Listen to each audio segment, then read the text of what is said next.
Hi, welcome back to Nuts Nook. Tonight I'm going to be making some Salisbury steak. However, of course, I always have to do stuff completely different than everybody else does. I have made this before in my Instapot many times. And the first time I did try to make it like this, I didn't reconstitute it first, and it worked out at the end because I ended up adding more water and so on. But I'll start it right to begin with. So what I have is my freeze-dried raw Salisbury steak patties. Okay, and what I'm going to do is pull some of that out. I have a little stainless steel pan over here with some of that boiling hot water from my sink, and I'm going to go ahead and just put 4 of them in there, let it soak up and flip it, and then it's going to become ready to go to be able to be put in the Instapot, and then it's going to just cook normally like I would if it was just raw. But I'll bring it down here. And that's my boiling hot water. And I can't remember how many of these my husband eats and how many I eat. So I'm just going to go ahead and do the 4 because I can't remember if he eats 3, if I eat 2, if he eats 2, if I eat 1. I don't remember. We don't have this all the time, and sometimes it's just hard to remember because I mean it's not a very super big patty to begin with. So all I'm just doing is sitting that down there. And what that's going to be doing is that it's going to soak up the water. And like I said, when I reconstitute my freeze-dried things, I do not just, unless it's like eggs or spaghetti sauce, tomato sauce, things to that nature where, you have to be like right on there, then I don't go ahead and check that. And then anyways, you can see already the one side has already reconstituted. The hamburger takes hardly no time whatsoever to reconstitute. I have a whole bunch of freeze-dried hamburgers itself that we do actually cook up. And then what's going to happen, I'm going to let this set for a good 10-15 minutes. And then on my next break, I'm going to go ahead and get this ready to get started, and I will bring you back at that time. Okay, as you can see, now I soaked up all that water. Everything's all ready to go. But I am going to go ahead and start my gravy. And I forgot some of the stuff. I thought I was all prepared. Hold on, I don't even have all the water. Hold on. Oh my gosh, here I was making this whole video and it wasn't even on here. So I made up the gravy with my brown gravy mix. I added the onion soup to it. I added the browning gravy and I added some freeze-dried onions. And this is already really nice. And you can look in there. It's really nice brown color, and I put all 4 of them in there.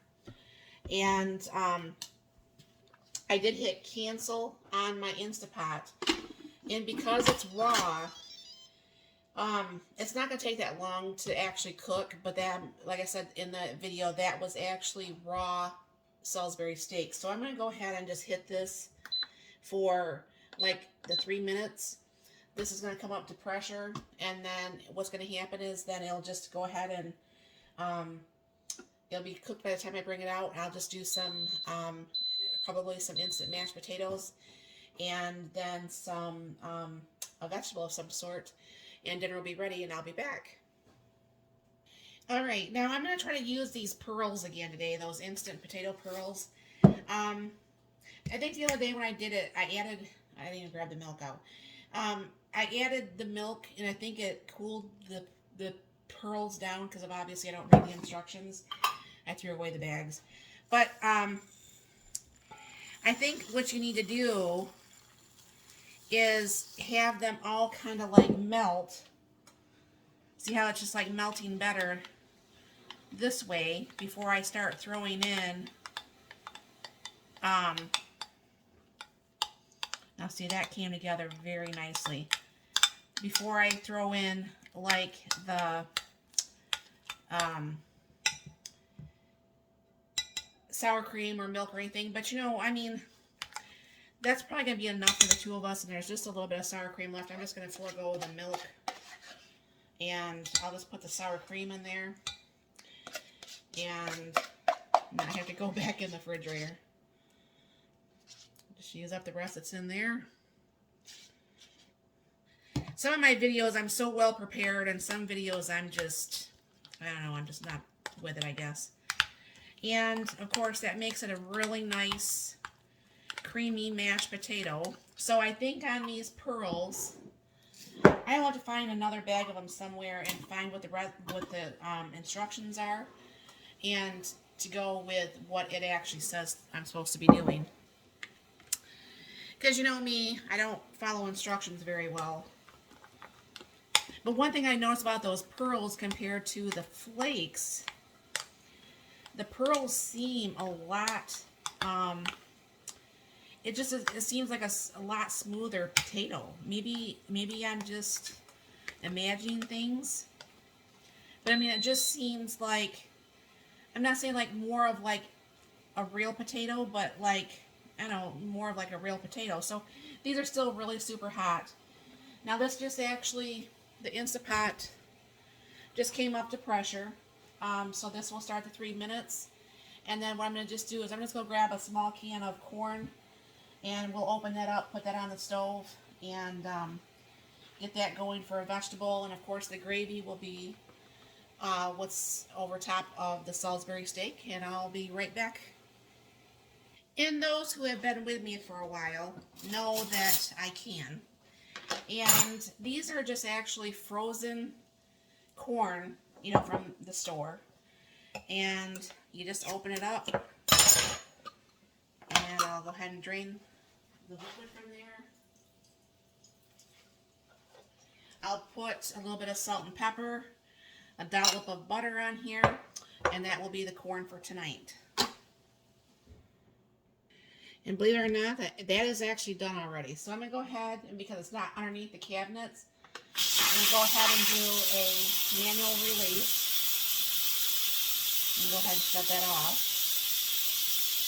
My husband should be pulling through the door almost like any minute.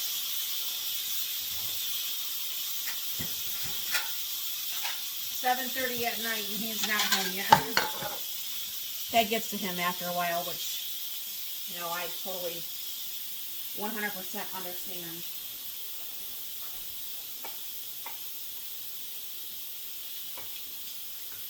But those who can, I'll talk to you this way while that's going off. Those who can and have access to a pressure canner and the such, that if you're by yourself or just like the two of us, that jelly jar of that is 8 ounces, you know, and it costs almost just as much or as more for that small can of corn at the grocery store as it does the big, you know, 15, 16 ounce can. But it does very good for us because then we're able to just go ahead and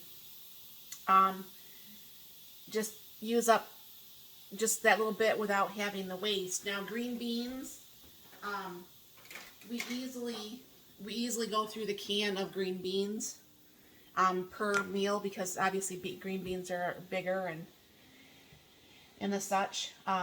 So that works out just fine. Now I don't know for sure if you heard that, but the pin just went down. And always, when you're using an Instant Pot or any type of thing, always open the lid away from you. As you can see, that's a lot of steam. And that steam would burn your face, your arms, whatever it happens to touch. Stirring the corn too, trying to do 2 different things at once. But the Salisbury steak is actually done. The gravy, even though you guys didn't get to see me put it together, sometimes my camera just wants to act stupid. So I'm going to go ahead and use this. This is a little bit bigger than that spoon there. And push this up to the side just a little bit so you can see better.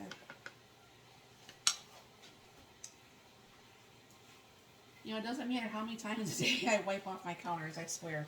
Anyways. Get my husband a little bit more. He likes mashed potatoes, and he doesn't care that if they're fresh, and he doesn't care if they're instant. He understands I work, and he's just grateful to get a hot meal when he comes in after, well, today's like a 14-hour day. So he's just grateful that he even has the food, and it's not a frozen dinner, and he didn't have to go out to eat. So the corn is done. Push that down a little bit. And just like the other stuff, I like to go ahead and put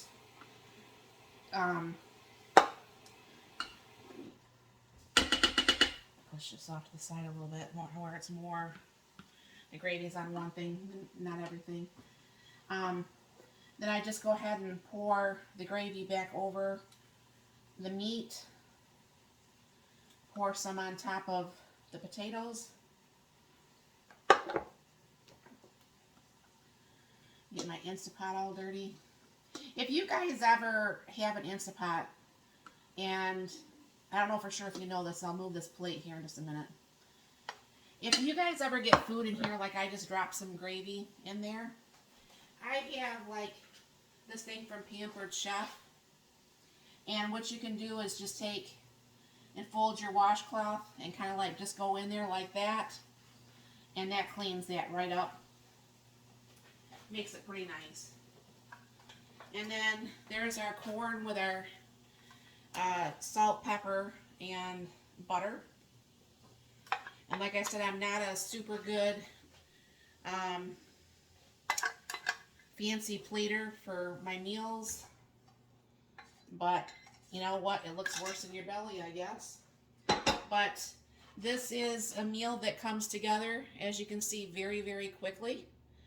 My husband's back in the garage right now as we speak, so the perfect timing. And I do want to thank you guys for stopping by. I also did put out a video today of getting to 5,000 subscribers, and you're welcome to get into that contest as often as you would like to, and you can go ahead and check that out. Also, if you want to know the gravy, there's videos on that and the onion soup mix. So thank you very much for stopping by. You have a very blessed and wonderful day.